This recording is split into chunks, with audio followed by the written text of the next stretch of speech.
A girl kidnapped me and made me play a game of yes or no. My name is Mark, and when I was a senior there was a girl who always looked at me in school. Then she kidnapped me and I was in the basement when I opened my eyes and I was tied to a chair and she was sitting on the floor holding a knife in front of me.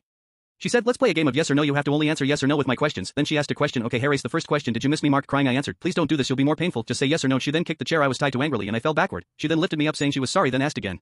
I replied no, then she cut her arm and it started bleeding. I was horrified, I didn't think she would actually do something like this. Then she asked, next question, can I call you honey? I was disgusted. I couldn't see her hurting herself but I didn't want to say yes either. Then I answered fine yes. When I said this she said thanks honey, a bad stench came out of her mouth. I tried to escape the ropes but I couldn't. Now the next question, will you hug me? I then said please stop, this is hurtful to you, yes or no. She then slapped me hard and in the mirror I saw a bruise on my face. I then decided to say yes. She then smiled. Now the next question, will you kiss me honey? I hesitated and thought about what to do. In the end I decided to say no. Then she started to cut her chest and groan. Now both her arm and chest were bleeding. You broke my heart every time you decided to ignore me, every time you talked to another girl. Now do you see how much I was in pain?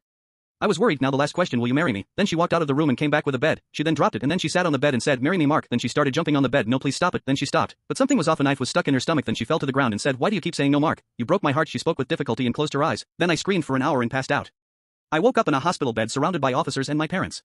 14 hours had passed. My parents called the police when they were worried when I didn't return home or respond to their messages or calls, and when the police entered the room to rescue me she was a cold body when they came. I had to see a psychiatrist after suffering from a huge trauma after that incident, and for almost a year I wasn't able to say the words yes or no.